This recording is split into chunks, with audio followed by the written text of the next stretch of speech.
Okay. Okay, some more people are joining. So while everyone is joining, I think we can already start. Hi, Veronica. We know each other already for quite some years, but I think many people that will be joining, they know me or they know you, but they don't know us both. Let's introduce ourselves. I'm Karina. I'm currently jobless. I just left BCG, and I'm right now in the middle of my employment and recruiting journey. Yeah. So currently, I have a lot of job opportunities, and one of the things that helped me a lot was a career mentorship. Right. So when I shared to my subscribers that career mentorship is something that helped me that much, many people started writing me and asking what career mentorship is and who is my mentor. So that's why I got this idea to ask you for this Zoom stream and ask to share what the mentorship is, and overall what's the current recruiting trends, what's the current recruiting situation in the world overall. Could you please introduce yourself and like tell a bit about yourself to the people that Sure. join? I have 13 years of my career. Third years I was in Procter & Gamble, and then 10 years I'm in this company, Intersearch. We're executive search company, so my main responsibility to hire general manager, CEO level for company who come to us with us request to help them to hire like general manager, CEO, or general manager -1 level. At the same time, I started 3 years ago career consulting. So usually people approach me, like help me to find a job, help me to understand what's going on with the market, with UAE market, because I'm based in Dubai, and Mena market, and how exactly with my particular CV, with my particular experience, is with my job aspiration, dreams about my profession, my career, can I suit to this market? What should I do? This is who I am in professional field. Yeah. Okay. So you know that many people that will be joining us, they might be, of course, in the middle of their career, they might be employed, but there are as well a lot of people that just graduated from MBA, like in INSEAD.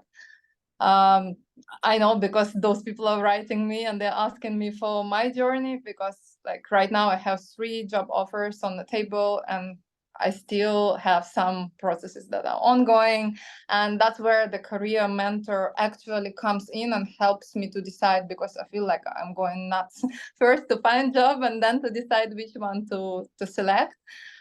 Can you please tell a little bit about current UAE market, because there are so many people that are interested specifically in UAE. They want to find job in Dubai. They think it's some like a golden place where there are so many opportunities and it's just perfect.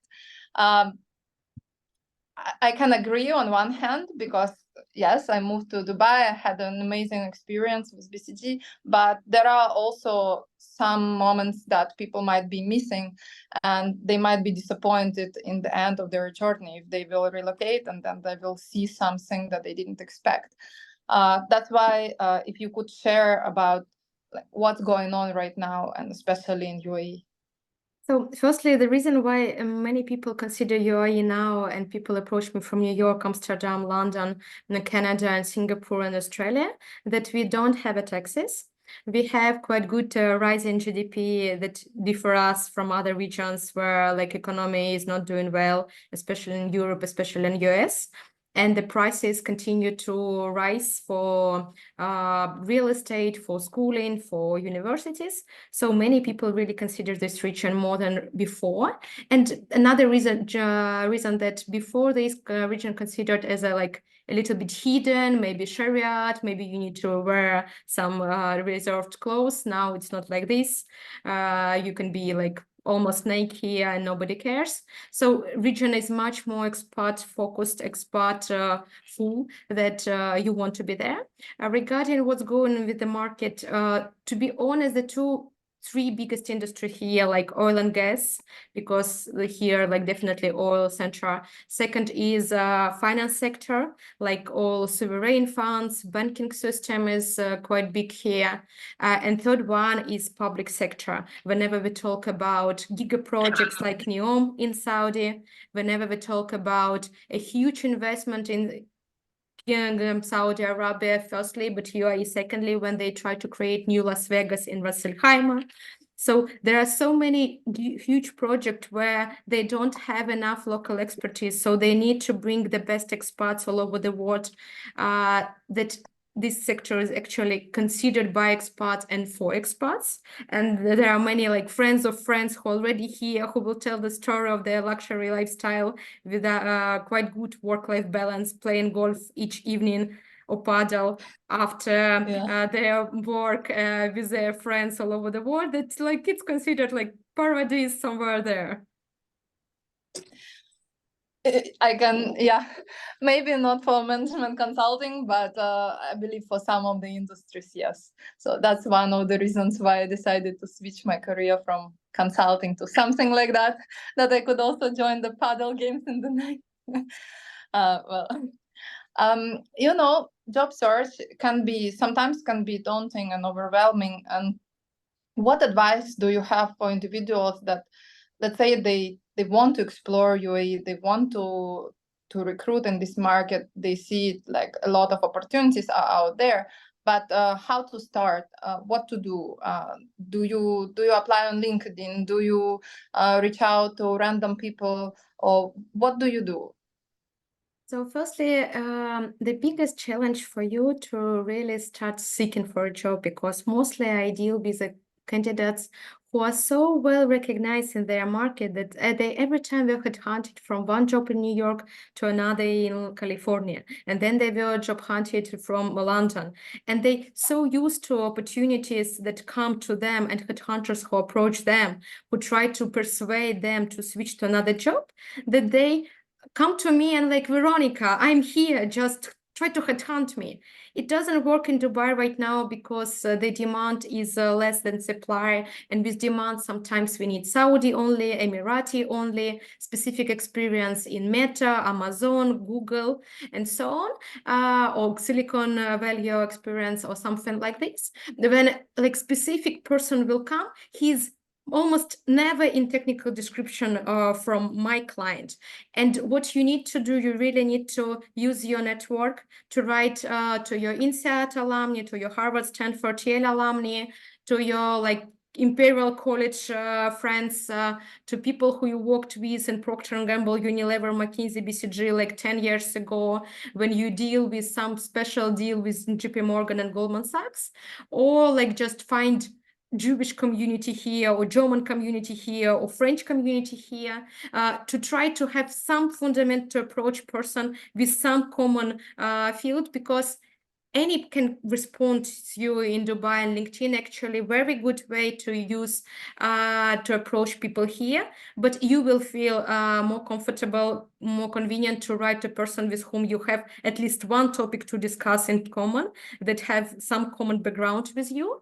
So you usually try to apply in LinkedIn on open vacancies. At the same in the same time, you try to understand who is manager or level up manager for this particular position.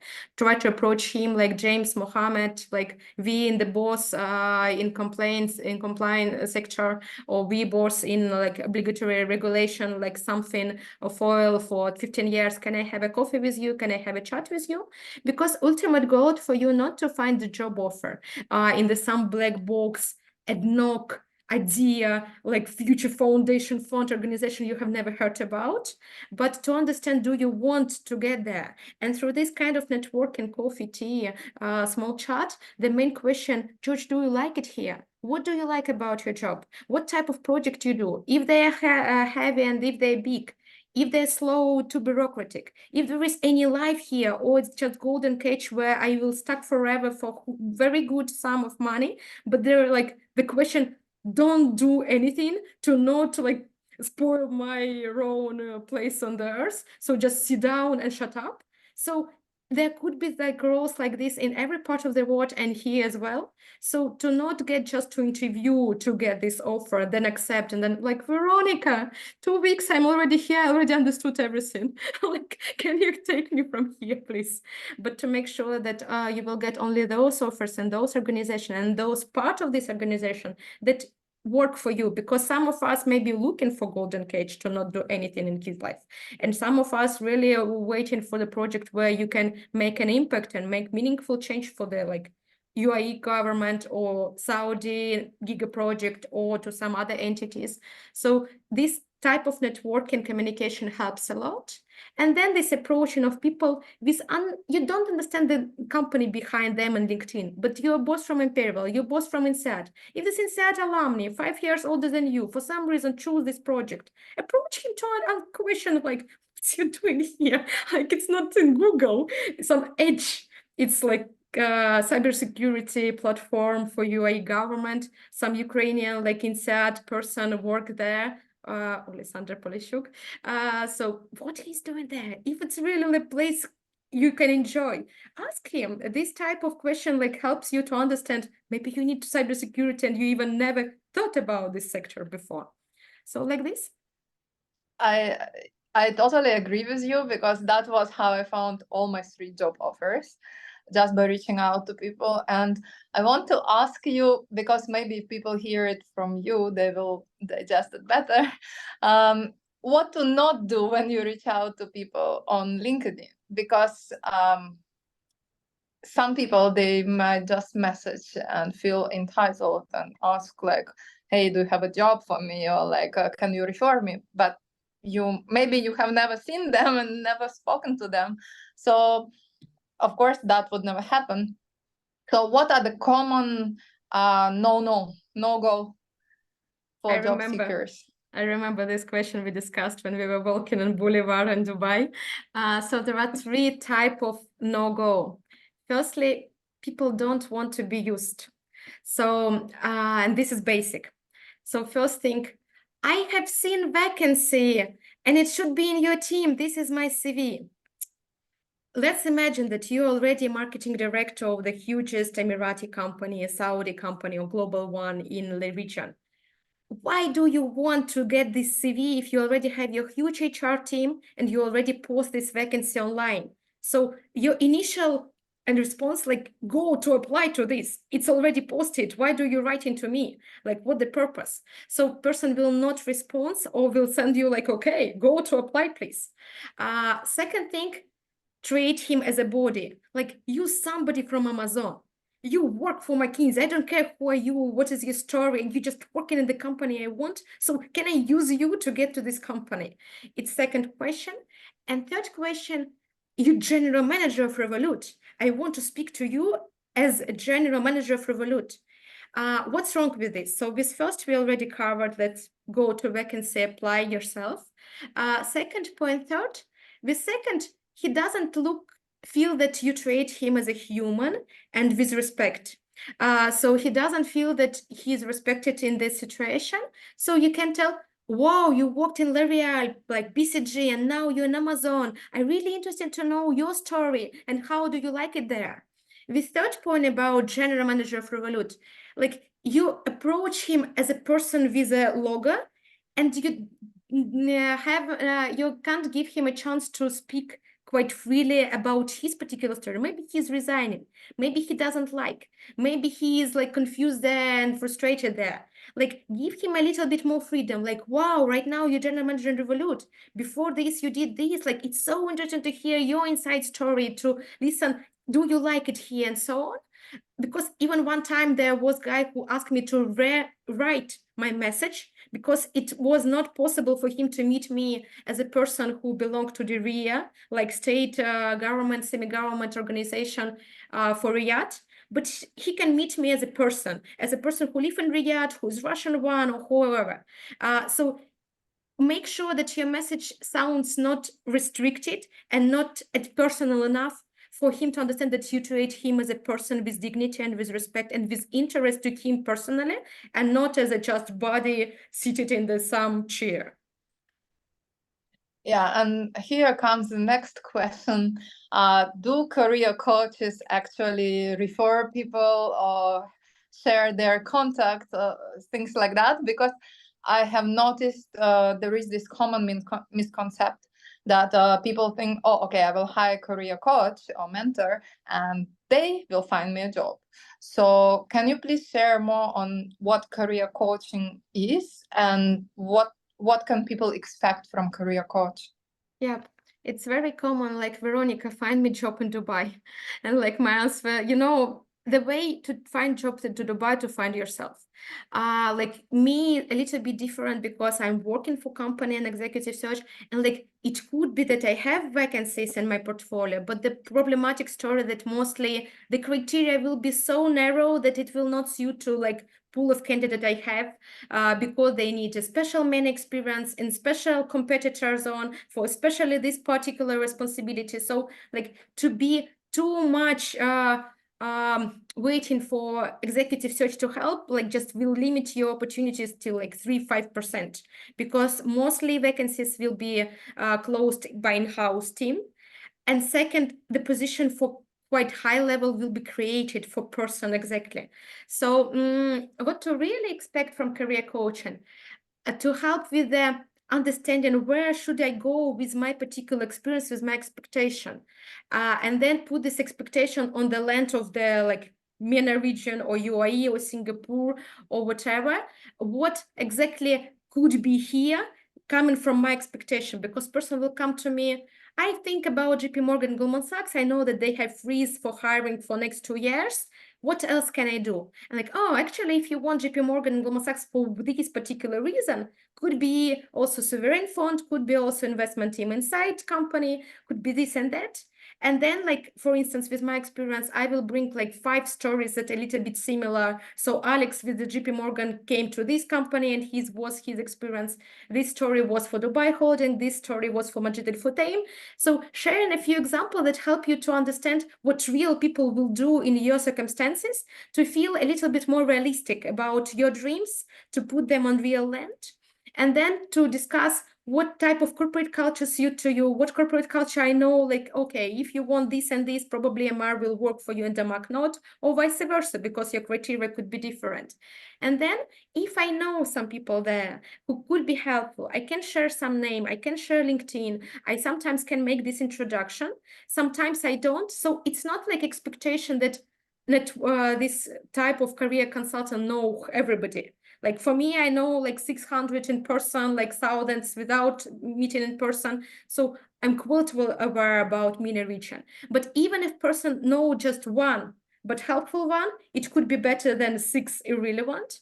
And then there will be career coach who doesn't have this network and just will send around this poor CV of the guy. Maybe you need him with some cover letter. For me, we usually get these type of CVs in our box. We usually tell thank you for notice. We will think about him like maybe in next life. So I don't feel that this promise to send you to somewhere too much helpful. And also everybody understands that every career coach has spoken to you 1 hour, maybe 2 hours. He never worked with you. He never have checked how professional you are in your professional area. So it's kind of platform to get many answers, to get many brainstorming, to get many ideas, to get insights and a little bit motivation and inspiration. And then go yourself to LinkedIn to write. And if you see your career coach and a friend of person who you're interested in, like, Veronica, do you know this James? Like, can you help me? Because I wrote to him on LinkedIn. He never responded to me in 3 weeks. Maybe you have a way to contact him. And maybe I know him, like, yeah, he's my brother. Like, of course I can. Or maybe, to be honest, he's never responded to anybody, but I have his personal mail I can share with you. Oh yeah, like, he's my good friend, like, let's do it. So it could be like this. And sometimes also having career coach in your network helps you, because he will be on your first connection, other will be in his first connection. It already will be not just foreigner, but person who somebody knows from the network. That is better for communication. Okay, and as executive search professional, to understand, because for many people these are quite foreign things, and like companies will come to you, they will tell you, okay, we have this position to fill, could you please help us to find a suitable candidate? What about the candidates? Is something required from them if they want to come to executive search professionals and say, hey, I'm here, maybe now you don't have anything, but in the future, could you put me in the pool of your CVs?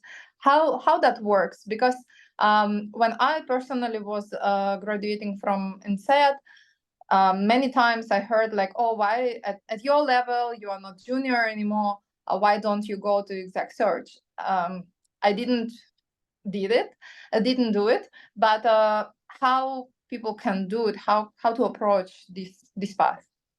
To be very honest, I don't believe too much in this way because yes, like let's imagine I am responsible for banking, crypto, blockchain, innovation, startups. But in executive search, you don't have like mass recruitment. You don't have like 60 projects. You have like 12 projects per year. So one of them will be CEO from Binance with a crypto experience, with a international experience. So I was searching for particular experience from Binance, a little bit from Bitcoin.com, a little bit from previous companies. But whenever a person with like small startup crypto will come to me, or with some like almost crypto experience or fintech experience will come to me like, Veronica, I'm almost there. Sorry, guys, we take so much money for our service to be ideal, to bring the ideal one, that there is no way for us to make a compromise. It could be that you will find like sales, marketing, real estate company from INSEAD, Harvard, MBA on some Korn Ferry, Agansandra, or my InterSearch site. It's very rarely that we post our position. It's almost not possible in our industry because mostly our search is a little bit confidential. But let's imagine that you can see, yes, you can try to apply. You can approach consultant who wrote and like, it's look like I almost there. The problem that we usually have at some limitation, like Saudi only, Emirati only, preferably women, preferably men, preferably Indian, preferably Russian speaking, that we not all time can comment on and can disclose because it's under NDA. And like you tell like, it's almost bank, it's almost fintech, and it's almost e-com. It's not. So there will be like a little bit pushy candidates who try to persuade me that white is black and black is white. Sorry, guys, like I get too much money to hire the best one. If you are somehow applicable, I will definitely try. If you're not, I will not. So I feel that it's no need to spend time for us. We will approach ourselves. Just make sure that your LinkedIn profile share your names and you check LinkedIn profiles when some headhunters write to you and approach you to be open to this communication, because even if it sounds very confidential, you don't get any words from us what it is about, try to speak to us. Maybe you will like the story at the end of the day, or at least expand your network, even if you are not in active search. Just be transparent, just recommend your friend and stay in touch with us. But also, if you have very specific field and you will find headhunter from this specific field, yeah, you can try like, Veronica, I'm from crypto, you're from crypto, let's speak. Let's know each other for the future. What I notice in this particular region, that headhunters are a little bit busy to meet without vacancy. So most of my colleagues will tell like, no, sorry, I will approach you myself if I have vacancy. I don't have time to meet you for the future to put you in database.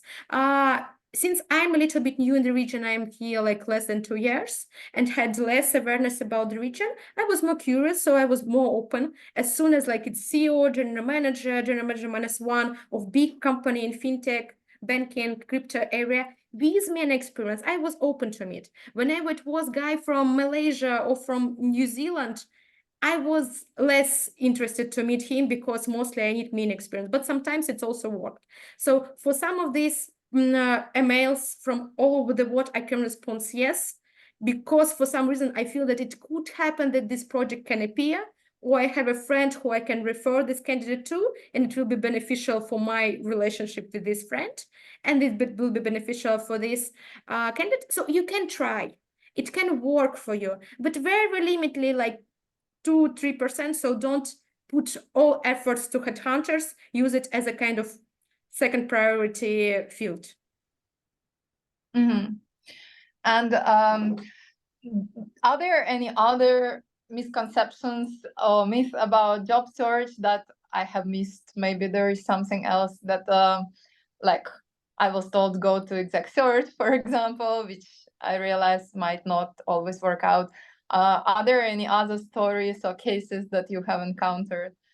So what you mentioned briefly, and I didn't comment on about refer me, please. So yes, when candidate who you meet first time, maybe for 1 hour, maybe just wrote to you on LinkedIn, ask, can you make a referral to me to BCG? And you have your own reputation. You don't know this guy. You don't know if he's lazy, if he's corrupted, if he's clever, if he speaks English freely or not. Like, actually, people quite hesitant to make a referral for those who they don't know. And in some companies, it's also not part of corporate culture. For instance, I approached CTO -1 in NBD, asking, can you make referral to one guy who is extremely want and feel that this vacancy exactly for him? And he was super hesitant. He finally did it. But when I asked, like, Michael, maybe it's not in corporate culture of NBD Bank, and he told, yeah, yes, exactly. It's like just impossible to imagine. Maybe he is IT person and it's a little bit different on his side, or on his understanding of how business work inside. But I feel that even being kind of friend with him and being very open, he was so hesitant. It was so uncomfortable for him. So you put your new contact in very uncomfortable position. What should you do instead of this? Like at the end of the meeting, like you told about monetary things, so cool things, like you work in mobile, just so brilliant. Let's imagine that I want to work in this team. Should I be in your particular team as your man and you will be my manager? Or should I approach somebody like I have heard Nicholas somewhere? Oh no, Nicholas already like resigned, fired, pregnant. So like go to Louisa. Oh, Louisa doesn't like your nationality. You can go to Ahmed. He definitely like. He has Russian, Ukrainian wife, whatever. Inside alumni. Yeah. Can I ask what is Ahmed's surname? Oh, Ahmed's surname is this one. Okay, I will check on LinkedIn. I will approach him. If I have any other question, can I ask? Actually, Ahmed is my good friend. Like, send me your CV. I will refer yourself. Or like 2 weeks later, you're like, Ahmed never responded. Maybe you have any other ideas. Oh, actually, I have a coffee with Ahmed tomorrow. I can ask about you. So person will offer himself if he can help. If he doesn't, your question, make referral to me will make him uncomfortable and will a little bit stop your communication because he feel that you use him more than he asked ready to be used. So don't spoil your kind of relationship. Better to become friends and then he will come 2 months later and maybe to invite him to paddle, to golf, to continue this relation. And then he like, are you still looking for a job? I actually know that Ahmed resigning, but they need person instead of him. Let me refer you to this. And the other thing to help, market is very good. So whenever people come, Veronica, 1 year I'm looking for, I like approached already 20 my friends, applied to 3 vacancies. I feel that market is just dying. And this summer, Ramadan, nothing working here. It's bullshit. Even in frozen market where like they officially told that they are on freeze stage. Even in situation when it's like absolutely economical crisis, we as a job hunters every time has a lot of like not a lot but vacancies and candidates. So it's never like that. And in UAE right now, where those so many giga projects, it's not that at all. It's like the most lively ever in the world ever. So it's mean that just approach 200 more, just apply to 300 more, just do a little bit longer. Maybe you're at the end of the tunnel and light is already like 1 meter from you. Just make these 5 more steps. So keep going. And sometimes, yes, you can come to career advisor because sometimes it's kind of meeting with me or with such type of people like me that brings you a lot of inspiration. So there are a lot of situations when person will find offer like 1 week later, 2 weeks later, sometimes even a few days later after meeting with me, because it's just about being disappointed, being frustrated, being tired from this process of seeking a job and be feeling that maybe I already don't have any meaning on this market. Maybe I'm useless. Maybe it's my previous achievement that doesn't mean anything in this particular story. They do. And sometimes you need to meet the person who knows these all successful stories to give you a little bit push and inspiration that, yes, it will be working for you very soon. Just keep going a little bit longer and it will work. And this inspiration brings you like, okay, my wings is here. I can use them. Where's my job offer? I'm ready. And for example, currently I'm sitting in Singapore, and in Singapore, the job market gets a little bit tougher due to the visa situation, right? I believe most of the people know that government prioritizes local employees, and thus for foreigner to be recruited in Singapore, you have to really bring a value to the company, and they have to have a quota, and there are many, many things to fill. What about UAE? What is the situation right now? Is it a bit easier, or is it the thing of the past and now it's also quite stringent? So firstly, for company, it's quite easy to arrange visa permit for you. Because when a company rent an office with like some number of meters, they will get enough quotas to hire expats. And like with our quite small office and very luxury place in Dubai and DFC, we have about 7 quotas. With bigger office like McKinsey, Google, Amazon, they have hundreds of these quotas. So it's definitely like thousands, million times easier than in Singapore. The only situation that they have different vice versa quotas to bring at least one Emirati, at least 2 Emirati when we're talking about Emirates, almost equal number of Saudi when we have expats. So to make 20 BCG non-Saudi with 20 BCG Saudi, that coming to a little bit more problematic situation than it was before, but it's still nothing in comparison with Singapore. So you still will be surrounded by expats in every space you will come, outside ministry and tax authority and like super like government sectors. But even in government sectors, you will find expats in most of situation and most of positions. So it's still quite convenient here in terms of being expat, because still like 90% of workforce expats. And I have noticed that many people are coming to UAE, but then they're leaving, like let's say they're coming for 1-2 years and then they're leaving. Can you comment on this? Is the situation changing? Because just recently I came to UAE and most of my friends would be saying, yes, we're here for 1-2 years, just pay back for MBA loan or things like that. But then I met quite some people that told me, you know, we're here already 15 years and we actually plan to retire here.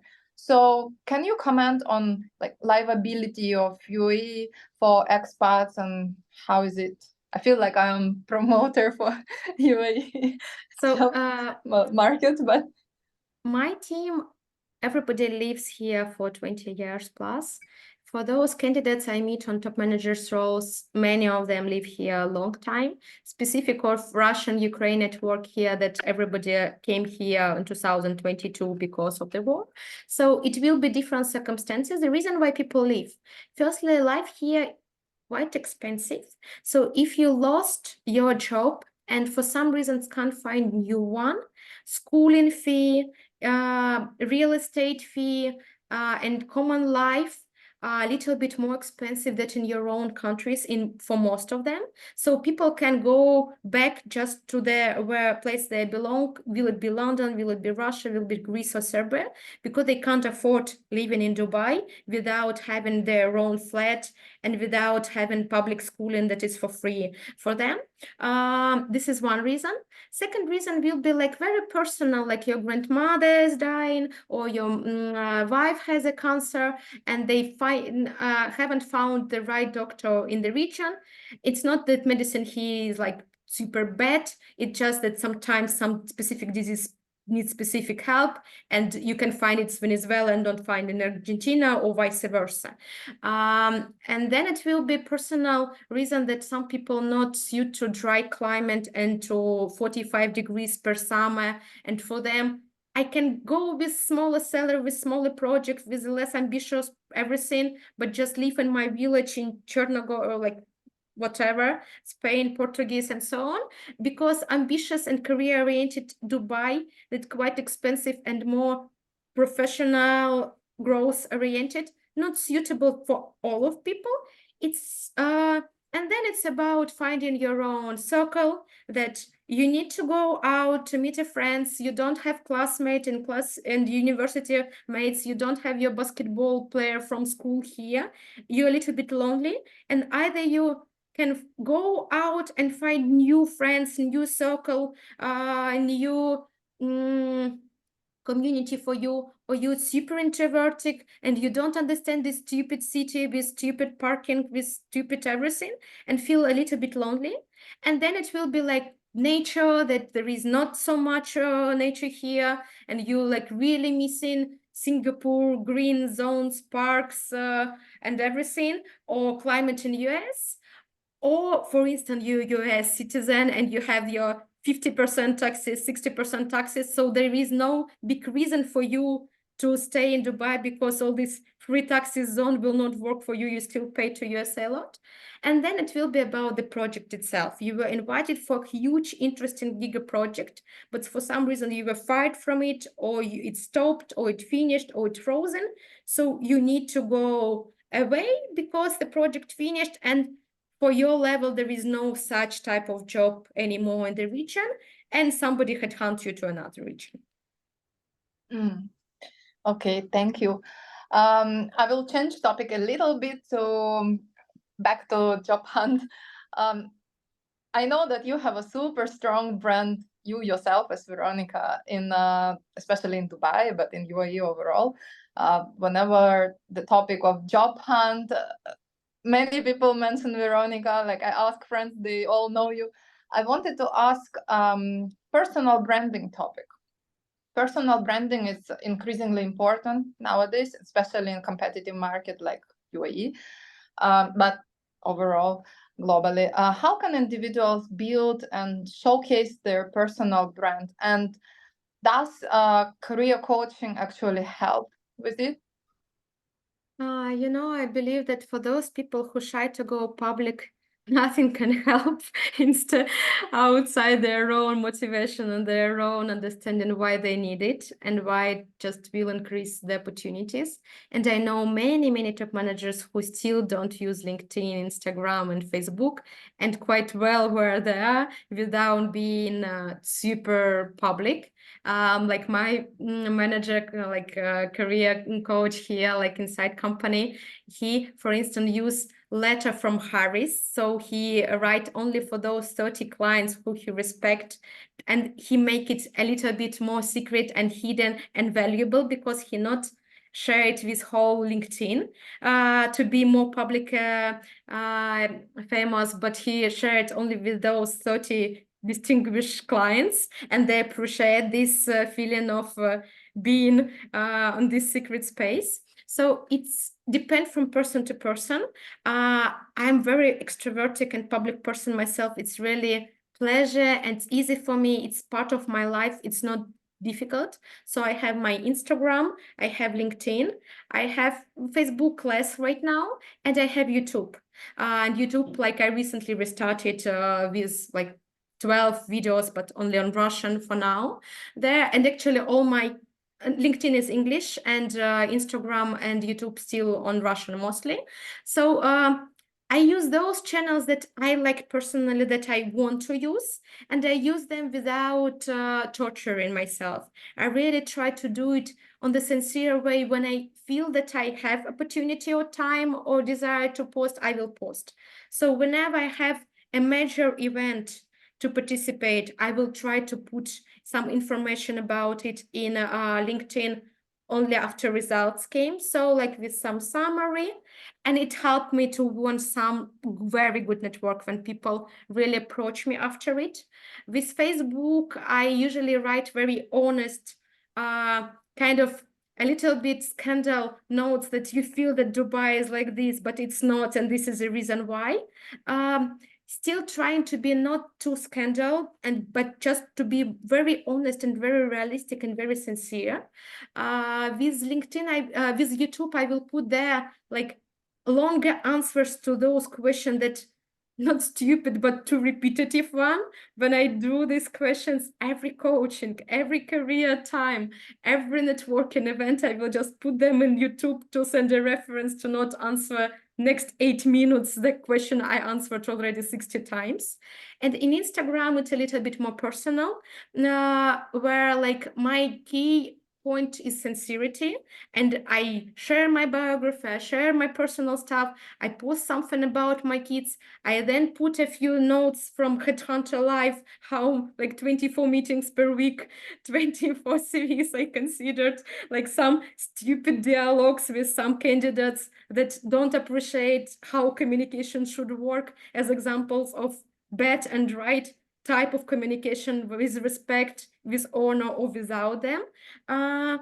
So, and this is super natural for me. If you feel that, oh, she described like just crazy words, I like don't want to be there, you don't need to be there. You can just repost some LinkedIn article you liked a lot. You can repost like some Harvard Review research that you liked.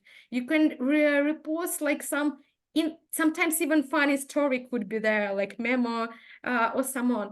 With Instagram, the same. Like the way how, for instance, Karina, like you doing this, it's just brilliant. It's so beautiful.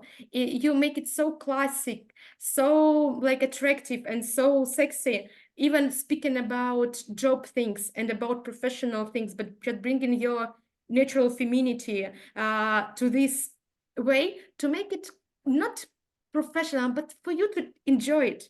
So just find out the way how you will enjoy it, how you will get the pleasure, and focus on it. Don't try to play on my field, on Karina field if you're different. Play on your own field to become the best player on your team and not worst in our team. Yeah, thank you. And I wanted to ask, like, let's say one of the final questions, like for those who are considering actually to invest in career coaching. I know there are many people who are actually interested right now. What are some key benefits they could expect to gain from working with professional, let's say, like you? And I don't know, maybe you could tell some like top positive example, someone that you worked with recently. It doesn't have to be a whole story, but just like sum it up. And also, do people need to have a coaching ongoing, let's say 10 sessions, or ongoing for a year, or couple sessions could help as well? How does it work? My approach a little bit different from most of sector of career coaching. I consider it a little bit telling a bit little fancy words like babysitting, and I am not babysitter. My time is too valuable for me to spend second hour on somebody. So I try to make sure that this 1 hour will work for both of us when we discuss your dreams, what have you done, what have you done in your life, and what have you done to find new job, brainstorm some options, discuss some key elements to do well or to screw up with this type of vacancies, this type of position, this type of companies, and some best practices from examples, and some networking if I have some. This usual approach to career coaching, they have 4 sessions when they have 3 first to set up expectation, to hear what your expectation from this collaboration, and it's for free. And then have 4 sessions when they will step by step consider your CV, your cover letter, train your interview skills, check your purposes, challenge your motivation, capabilities, discuss particular situation on your job about argumentation for new promotion, for salary increase, and so on.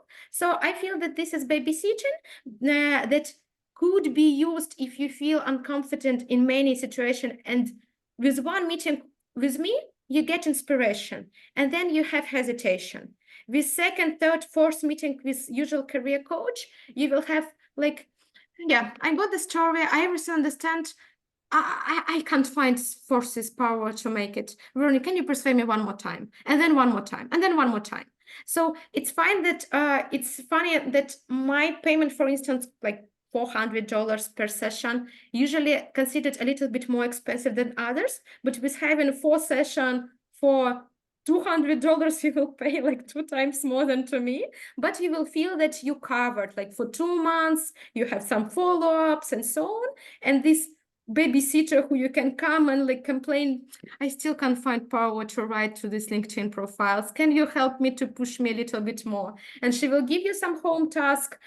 She will give you like some push and like, can you write to me that you wrote to this? And it works for some people who need this type of push.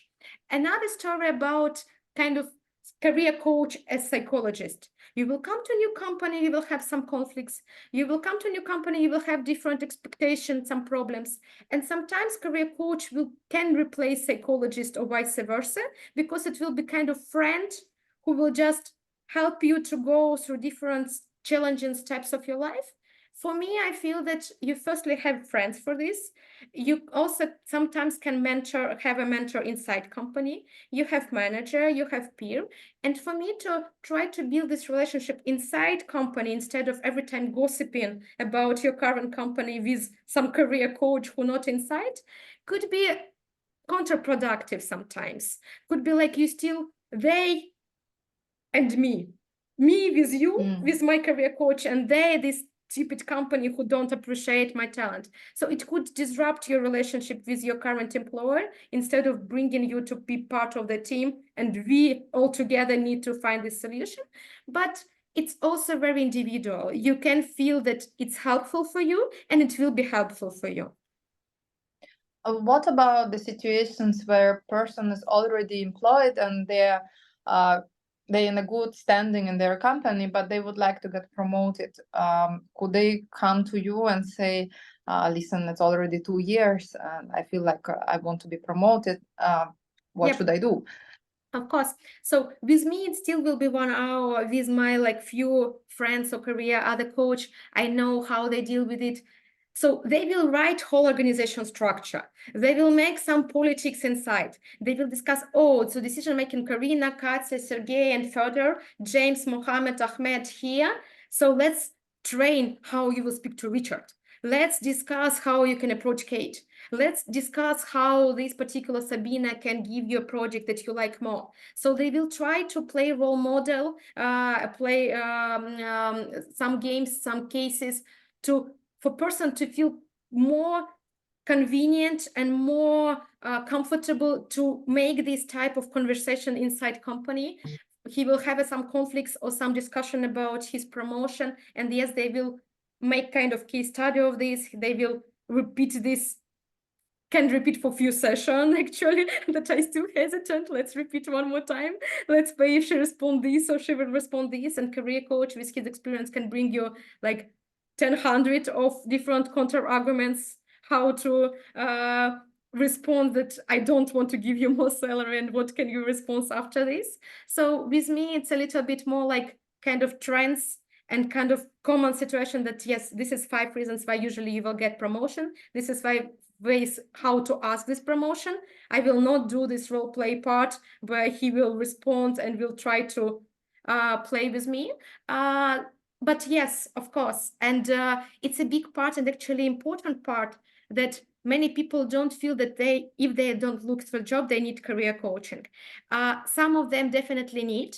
But to be very, very honest with you, whenever I speak to high-level top managers, general manager, like CEO, with a very successful track, they don't have career advisor. Like it's kind of either their internal wisdom, either amazing performance, either quite high level soft skills. Like those who ask for this already are not a little bit there. So I'm sorry to tell this, it's a little bit pity to hear, but there will be career coach for like high level CEO, like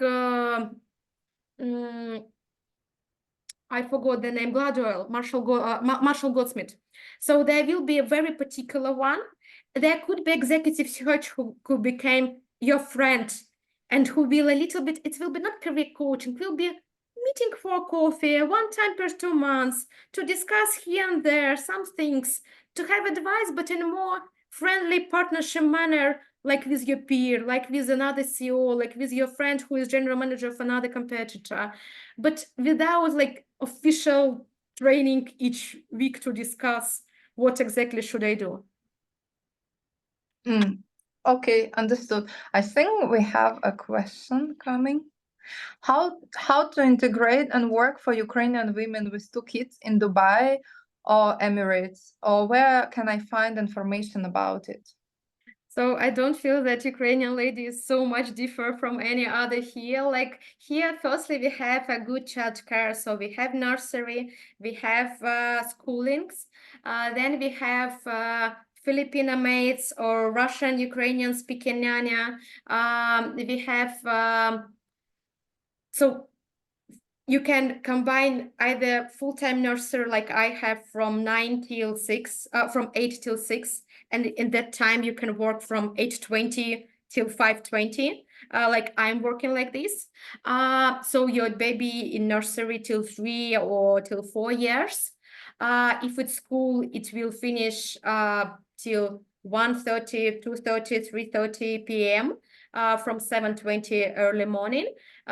Usually either you have flexible work arrangement and you work till 3 p.m. and then you pick up your kid and he will watch cartoons till your end of your working day. If you don't have money for nyanya, if you have money for babysitter, you either will have living with you Filipina lady or who comes for whole day or who take the kid. For instance, I have Belarusian nyanya who taken my older one from school and taught him at home and play with him and learn Russian with him till 6 p.m. when I come back with my second one.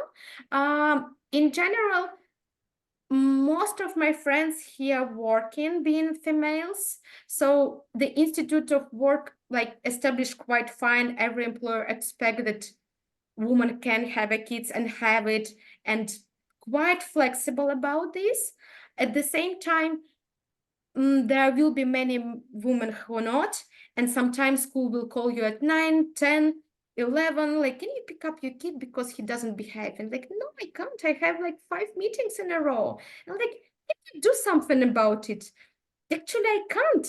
So it's good if you have some kind of nyanya who can help you sometimes if you have such type of situation. But in general, as soon as you have good salary, Dubai can offers you everything. As soon as you're not, I had traumatic experience with some of people who I know who came to Dubai just to live without thinking how they will live and for what they will live. And yes, without money, just almost impossible. So yep. So yes, firstly, you need to find good salary, and then that can afford you nursery or school plus nyanya, and then it's could be arranged. Yeah, I wanted to comment on this.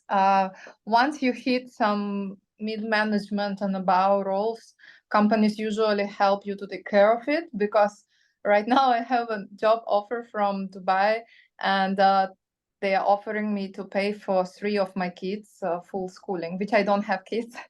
So I was thinking it's time to get a baby to use the benefits to the fullest. Yeah, it's Okay. pity that you can't transfer it to me. I will use it for you. Like, can I just give my babies to you to study there? Yeah, they are sponsoring the full family flights once a year home for holiday and the schooling, and I was like, whoa, wait, can you do that for my dogs, because I have only dogs, no kids. Or just put it in my Thanks. salary. And Dubai actually went to put most of benefits to salaries exactly because many people are single, many people can't use these benefits, and it's huge budget that company dedicate to me personally that I want to spend for me personally, and without kids I can't. So after COVID, Dubai actually have less and less housing and childcare offers inside offer. So we usually have just bigger salary instead of this, and it's helpful for such people like you because you like appreciate this money come to your pocket instead of having something you can't use like next year's. Yeah, that's actually amazing advice because later today I will be having the negotiation call with them about my package. So I'm going to use that point. Okay, so as for my questions, that was it. But I got two questions. If you still got a couple minutes. So one question is on culture. Can you elaborate a bit on how people should look and prioritize company culture and fit? Is it usual for people to compare salary and packages in quantitative manner, but culture is more than that? How can one weigh the value of culture? It was funny story when one day I was in Abu Dhabi for two different type of negotiation with ENG and with VO. And VO is a neobank under FAB, kind of subsidiary, but with very relaxed, democratic corporate culture where even Emirati lady who is head of HR was in a t-shirt, broken jeans and very nice shoes, sport shoes. And with a knock, you have a dress code obligation, and like your length of your dress should be like below your knees, and like you should be dressed and so much. No, like any type of skin should be seen. And like I was so feeling so bad that I didn't bring my broken jeans to VO collaboration after a knock, and that I still wear the same clothes in both of these companies. I feel so unsuitable, so uncomfortable, and so I'm not belonging to here at all.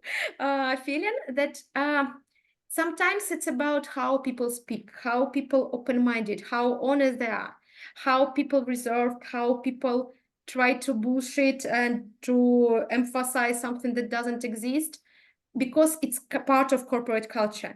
And with this type of coffee networking, it's actually very helpful to meet the person, to see who is he, what he's telling, because he's telling, I like this about company and don't like this about company. These answers are so important because it could be vice versa for you, that whatever he likes about being relaxed, no need to do anything, no result orientation, and you feel like, whoa, it's all minuses for me. But still, I already got the idea behind that for you to be in time in 9:00 is important. And like to have Ramadan hours is important because you appreciate Ramadan hours more than anything else in your life. Or maybe your annual bonus just doesn't exist. And this is part of corporate culture because they feel that it's not about results, it's about bringing change to UAE country like in next 20, 30 years, whatever. So to understanding these small, minor, but super important for them details can help you to address them. Wow, I know that your company is super ambitious. You mentioned that they're toxic so much that everybody out of it every time, but you focus like you're so ambitious, you want to be Unilever. Like, whoa, it's really cool. Because if you tell like, whoa, you're a huge Arabic company with a huge budget, and he's greedy CEO who doesn't like that you think about how big his budget, it will just doesn't work for you, backfire for you in your interview. So understanding of these small details important. And whenever people start like, the only reason why I consider this job is salary, my colleague will stop interview. She will tell like, we can have a call next time when you will come up with some better ideas, because I never would like to show candidate to my client if the only reason for him to speak about money. It's not a long run motivation that can work forever, because tomorrow another company will come for a little bit bigger budget and you will quit. I don't need it. Yeah, I fully agree. One of my jobs I joined for all the perks that I heard about, and I had almost zero internal motivation, and it didn't last long. I didn't feel comfortable. I felt super out of place, and I feel super happy that I left it in search of something better. So really, guys, do your checks before you even apply. Instead, like, don't waste your time and the company's time. There is one more question, the last question Last left. one, and let's finish. Yes. Yeah, switching careers, geography and family. How to advise or walk through someone who is in a situation of changing career, which also take them to another geography and also handle the family side of the equation. Of course, family always takes priority, but how can they navigate or negotiate with future employers? Tell me more. Like, we lived in Russia, then we lived with 2 kids in Singapore, then came back to Moscow, and then came to Dubai almost 2 years ago. All this with 2 small kids, and with my career and with his career in McKinsey. And INSEAD being part of the story for MBA for Singapore. So the first thing for us that we as a family has alignment. So when we discuss that in his McKinsey career, there is a chance for MBA, and this MBA could be in London, in USA, in France, and in Singapore, and could be for 1 year, for 1 year and a half, or for 2 years. We discussed how it could suit to my career as well, how it could work for our family budget and for our kids' planning. So we agree that it could be combined with my second maternity leave. So I need to become pregnant like 1 year in advance to deliver baby like in September, to go to MBA in December. And this planning a little bit too unusual for most of people. For us, it works just perfectly. But at least such type of conversation that both of our career meaningful, let's understand how it can suit to each other in long run can be done. Then it could be that you will get some job offer in another country and your partner already have this offer right now. Like I was in Russia coming back to Singapore from my maternity leave to my favorite company. He was offered to go abroad because of war, and we were choosing between New York, Amsterdam, Dubai. So we discussed where I have offices to be relocated, where potential for me to find the new job will be bigger, because he will get job in every location where McKinsey has, but it will be different in terms of expenses, in terms of childcare prices. But secondly, it will be exactly about work permit and visa issue. And for me to explain to US government or to Singapore government why my experience is so different and so unique and so good that they should hire me to executive search company in New York was impossible, almost impossible, like very hard in comparison with Dubai, that is much more open for expats. So I approached my Dubai office, asked, do they have position of my level? They interview me. When we traveled to Dubai, I still haven't final offer, but I had preliminary like understanding that most probably they will bring me to the board, or at least I have some competitors who most probably will hire me. So it's every time discussion. And I also have a families who, for instance, on one stage they discuss, let's prioritize your career right now, but when next time we will need sacrificing, it will be already your sacrificing for me. It couldn't be all time sacrificing of me. It could be, it still could be, because Ekaterina Petelina, to become operational director of Visa globally, like her husband need a little bit sacrifice his professional career to go to Berkeley with her, to go to San Francisco with her, to help with smallest third kid. So it could happen that second one will be supporter, but at that time, make sure that in your family you treat with a huge respect those who sacrifice himself, and not blame that, you're so unsuccessful, unlucky guy, that I'm earning a lot and you just nobody, like you're burden to me. He's not burden, he's the reason, or she is the reason why you're here, why it worked with you with 2 kids to be in a new country without you to every time of answer school calls like, can you just pick up your son right now? Dear husband, can you help me? So with this mutual respect and huge understanding that somebody sacrificed some important part of his life, and if you have chances to help him with networking or with finding a new job, you should. If you have chance to tell him one more time that you're grateful amazingly, you should do. And be a little bit more honest, to not try just to find out second successful guy in your new location, or at least make sure that this conversation will be with such huge part of huge respect for those who you will leave, because you have found like more equal option for you now. That happen in countries like Dubai, in countries like Singapore. Divorces is a part of story. Unfortunately, it is, as in everywhere in the world, but just make sure that you in your head will understand that how much this guy sacrificed to go and to help you realize your dream with MBA, or with new location, or with new assignment, and with so on. Yeah, but I also want to highlight that we should never always sacrifice 100%. We should always still strive to have our own career, because I've witnessed so many friends and friends of the friends that the partner would sacrifice and they would move to Singapore or they would move to Dubai. And then when one person is super career oriented and another person is just all the time at home and is not growing professionally, it becomes a little bit unequal and not so interesting. You can't have conversation then at home, and those are the moments when couples fall apart. So I totally agree on discussing and helping each other and actually being grateful for other person to make a sacrifice. Okay, Last thank point you probably so on this. much. Like having two ladies right now and a little bit ladies who in listener, like for sure, we as a woman should be especially focused on making sure that we have our savings, our salaries, our career, because it will just take an umbrella, will help to not become wet. Having your stabilized earnings and career and LinkedIn will help to stay super interesting for yourself and for your husband. So whenever I'm talking about sacrificing, it's never was for me. So I would like to spend my maternity leave in Singapore.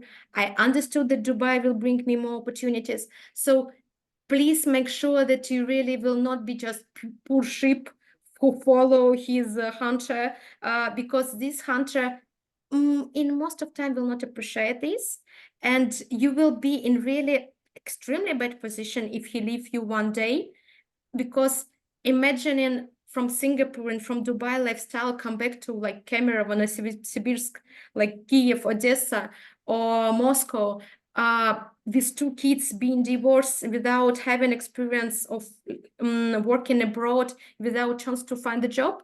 I have such type of career coaching as well, when I help people to find a job after 6 years of maternity leave or 7 years of career pause in Dubai. She will start almost from scratch with some opportunities, but better to not happen to be in such a situation, better be on a little bit more safe side for yourself. Life is a little bit unpredictable. We, as a career-oriented woman, deserve to relieve our intellectual opportunities and intelligence in some professional fields, because, like, to be honest, we're not born to be housewives. Like, let's just admit. Yeah. Well, since we're having this topic, I believe definitely not. Okay. Thank you so much. Okay. Thank you so much. Guys, we will save this stream, this video online. And if you couldn't see it right now live, you will have opportunity to watch it a bit later.